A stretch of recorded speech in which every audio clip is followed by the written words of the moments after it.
Well, good morning, everyone. My name is Mighty Stream, and I'm going to do your February the 9th spiritual principle day in a meditation. How are you doing this morning? I'm doing pretty good, of course. I'm doing pretty good. Hope you're doing well. The title of the meditation for today is Purpose and Responsibility.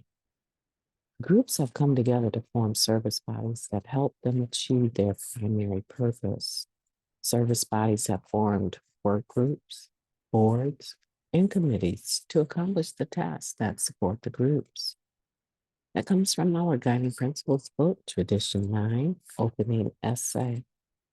In our service bodies, we embrace Tradition 9 when we regularly consider our responsibilities to those we serve by maintaining H&I panels, hosting recovery events, and furthering NA's reach in other ways through public relations efforts.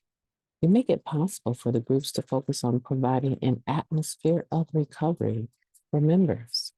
The purpose of our service bodies is an extension of our group's primary purpose. In our personal recovery, considering the relationship between purpose and responsibility can be helpful too. When we are in a meeting, for example, we might have several reasons for attending. We show up for our own recovery, to carry a message, for coffee or tea, or to see whether that cute person who was there last time came back. Whatever our reasons, thinking about purpose can help us practice responsibility. The meeting exists to create an atmosphere of recovery. So our responsibility in that space was to create or contribute rather to that atmosphere.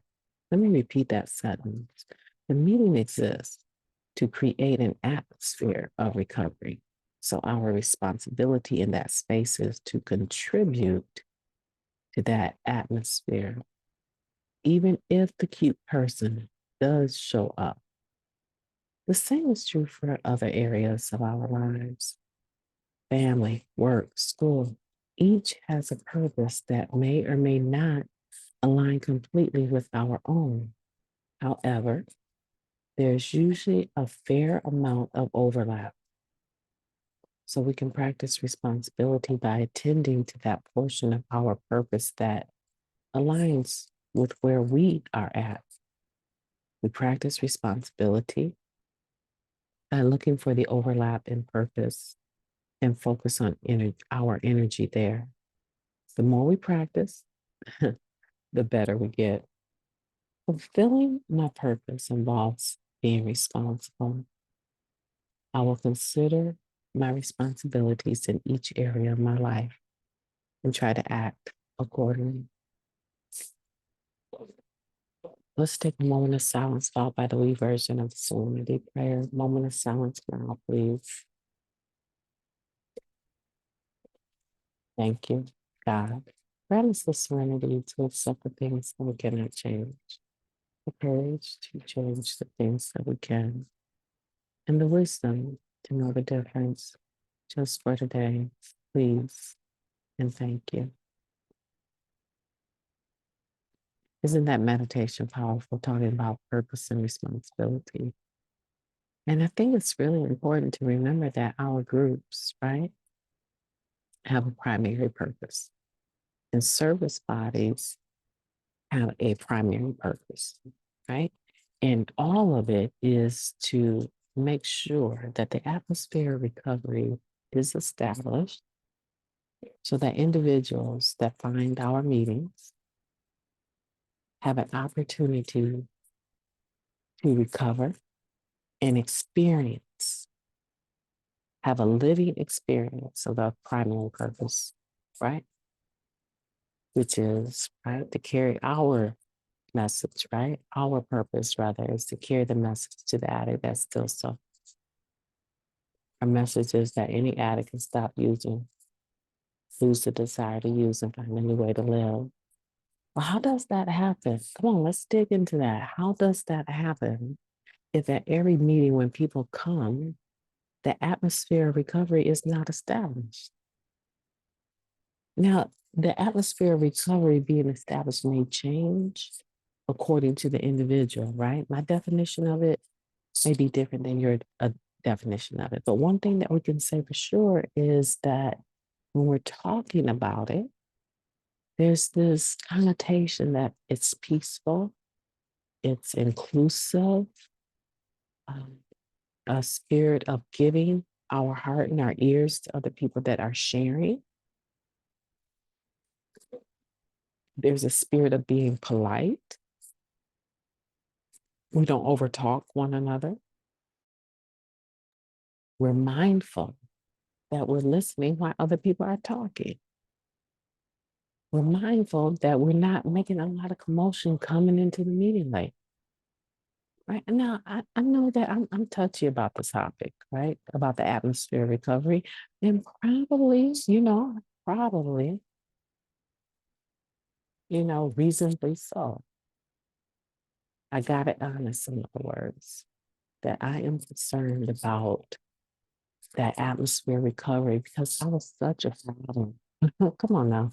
I don't know who's new here or who knows my story, but I was such a problem at the meetings. I did not contribute in the least little bit, but today I contribute. And I'm very serious about it. And people sometimes roll their eyes like, how is she so serious about it now? And back 30 years ago, she was not. That's the whole point. 30 years ago, I hope I have grown. And I have. And there's some people that will not let my past die. My first 10 years, there's some people that will not let it die in those mental, emotional lapses in between, in these last few decades. Yeah, I had some, but who I am today, I'm very intentional about the atmosphere of recovery. Today I am.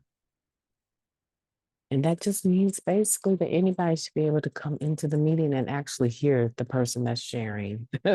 Right? Let me keep it real basic. My definition is that there shouldn't be a whole lot of other stuff going on in the meeting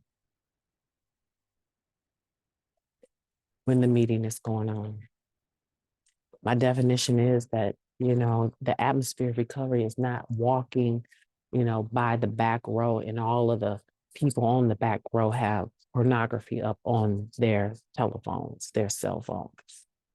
That's not the atmosphere of recovery to me, right? So I try to make it my business not to even go back that far. I try to get to my seat, sit in my seat, and be ready when it starts. And if I come late, how do I contribute to the atmosphere of recovery when I'm coming late? I get to the quickest seat, the closest seat that I can get in, sit down and shut up. I don't go around trying to hug people as I come through the door. That's just for me. I'm not sure about what the atmosphere of recovery is to you, but I can tell you what it is to me. And I can tell you how I contribute to it. And if you're a newcomer, this is a topic that you might want to consider. Right? If you're old timer too, right? I'm not just trying to say, but I'm saying if you're starting something new, why not start it right? Don't do like I did. There's so many times the police should have been called on me. There's so many times they should have hauled me outside the meeting. So many times I've called people, and when I've had meetings places, I've called people out of the meeting because they were just not contributing to the atmosphere of recovery. So I want you to think about that today. Like I said, I'm in the lobby of the hotel in Iowa, and I am contributing to the atmosphere of recovery for my family. My oldest has just sat down in front of me, and I want to enjoy a beautiful breakfast with him. But before I do that, I want to thank everyone that has given me their condolences, their prayers, and I'm going to need them because I haven't been here quite 24 hours, and it's already very intense. So I'm going to need your help, your thoughts, your prayers, right? And I'll stay in touch, I promise. I will stay in touch with you guys. But I want for you to have a beautiful day on purpose. And I'm going to make the best of this day And I promise you that. I also am going to have a beautiful day on purpose. And it start with you guys. Love you so much and you take care. Talk to you tomorrow.